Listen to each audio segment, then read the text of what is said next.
سلام، من آرشم. اینجا کانال پرژن پویتریه و اگر در حال تماشای ما هستید قطعا از علاقه‌مندان به شعر و ادب پارسی هستید. بنابراین در این پست میپردازیم به حکایت 14 از گلستان سعدی.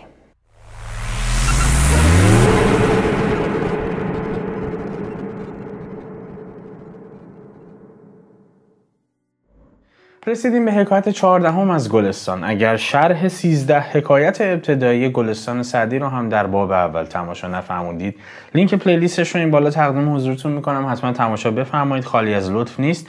و اما حکایت 14 که خیلی هم بی ارتباط نیست به شرایطی که الان این چند روزه درش زندگی میکنیم.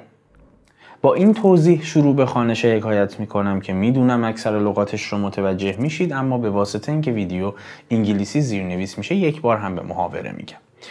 یکی از پادشاهان پیشین در رعایت مملکت سستی کردی و لشکر به سختی داشتی.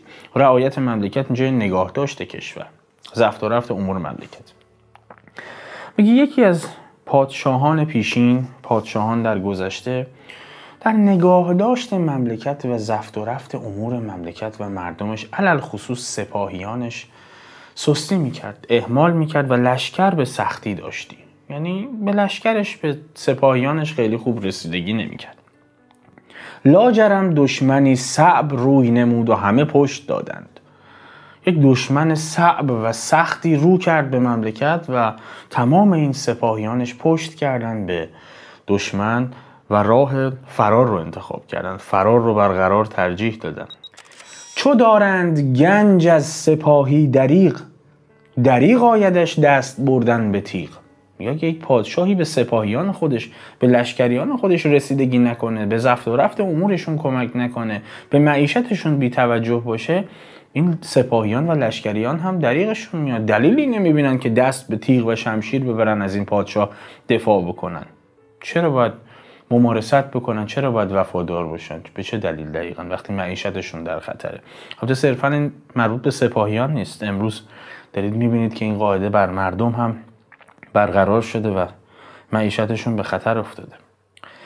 یکی را از آنان که عذر کردند با من دوستی بود. عذر اینجا به معنای بیوفایی هست. یکی از اونایی که رو برگردوند موقع حمله دشمن، یکی از اونهایی که در لشکر بود، دوست من بود. ملامتش کردم و گفتم دون است و بی سپاس و سفله و ناحق شناس، که به اندک تغییر حال از مخدوم قدیم برگردد و حقوق نعمت سالیان در نوردد. میگه یکی از اینا که رفیق من هم بود، برگشتم بهش گفتم دون است. دون یعنی پست، بی سپاسی است. سفله هم به معنای فرومایگی و پست فطرتی است. یه رو کردم به یکی از این سپاهیان گفتم خیلی پست فطرتیه، این خیلی دونمایگی و بیشرمیه که حالا یه اندک تغییر حالی در شرایط معیشتی به وجود اومده، حالا الان پادشاه به چیزی نمیده، از این همه نعمتی که برخوردار بودی برگردی و میدون جنگ رو اینجوری خالی بکنی. گفت اگر به کرم معذور داری شاید. این شاید یعنی شایسته است. این شاید به معنای اما و اگر نیست. میگه اگه به کرم معذورمون داری، اگه درکمون بکنی، شاید شایسته باشه. اینجوری صحبت نکن راجع به ما. که اسبم بیجو بود و نمد زین به گرو. اسب من جو نداشت بخوره، نمیتونستم به اسبم جو بدم که روش بشینم برم به جنگ.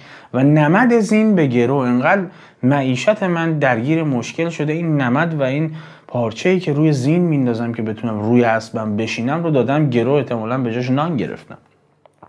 و سلطان که به زر با سپاهی بخیلی کند، به سر با او جوانمردی نتوان کرد. این زر و سر جناس دارن.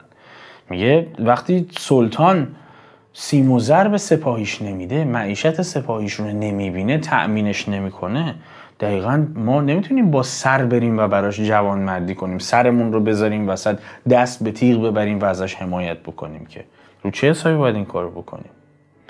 زر بده مرد سپاهی را تا سر بنهد، ورگرش زر ندهی سر بنهد در عالم.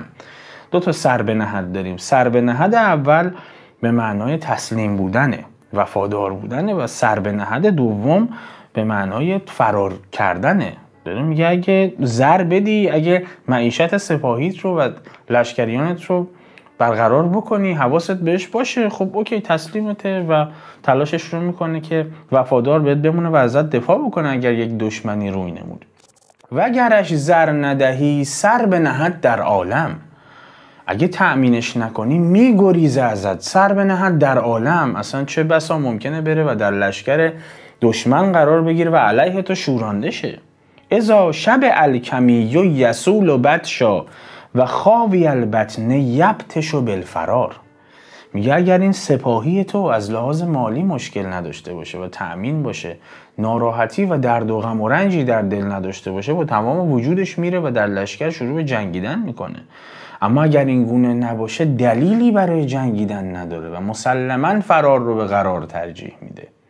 البته این قاعده در زمان سعدی مثل امروز نبود و الی چند بیت دیگری رو هم به این ماجرا اضافه میکرد که این تأمین کردن سپاهیان و لشکریان هم از سمت حاکم یه حد و حدود و مرزی داره، یک حد یقفی داره. از اونجا بگذره دیگه میریزن، معلم رو تو خونش بازداشت میکنن، معلم رو کتک میزنن و اگه این نان بیش از اندازه در معدهشون فرو بره، بیش از اندازه به نان دسترسی داشته باشن، در خیابان جواب هموطنان خودشون رو که به دنبال همون نان میگردن رو با گلوله و باتون میدن. متاسفانه. در حکایت بعدی هم ببینمتون. به سلامت.